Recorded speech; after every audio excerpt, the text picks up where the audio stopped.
عمرك كلت بسكوت بالتراميسو؟ منجوب. ده كان الديزرت بتاعك قبل النوم سد الحنك. خلاص تعالى عيشك اللي معيشته بسكريم كوفي تايم. عامل لك بسكوت عشان تشربه مع القهوه، ومش ده الانبهار انه كاتب لك نوع القهوه اللي تشربها مع كل نوع. لا تكون فاكر ان هي كوبايه قهوه تركي وارزع. عايزك ترتقي معايا شويه. نبدا بالكراميل، نوع القهوه اللي تمشي معاه الكابوتشينو. خدت بالك من الاكسنت، شكل البسكريميه، كميه حشو محترمه. طعم الكراميل حلو ده مع السقسقه. ندخل على طعم الصوت ما فيهوش حاجه، كمل. كنت بقول لك ان ده بطعم القرفه، وقال لك بيرفكت ويز لاتيه. اجنبي منجوز. حاسس ان انت في الاخر هتشربه مع كوبايه شاي بنعناع وتحلق لي.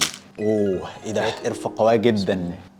اوب اوب اوب اوب اوب ايه ده، اكتر حاجه دقتها بطعم القرفه من سنين. لو بتحب القرفه الطعم ده هيبهرك، لو ما بتحبهاش ابعد عنه نهائيا. ندخل على التيراميسو. انا اصلا شاكك في نطقي. قال لك دي تمشي مع الامريكانو. بسم الله.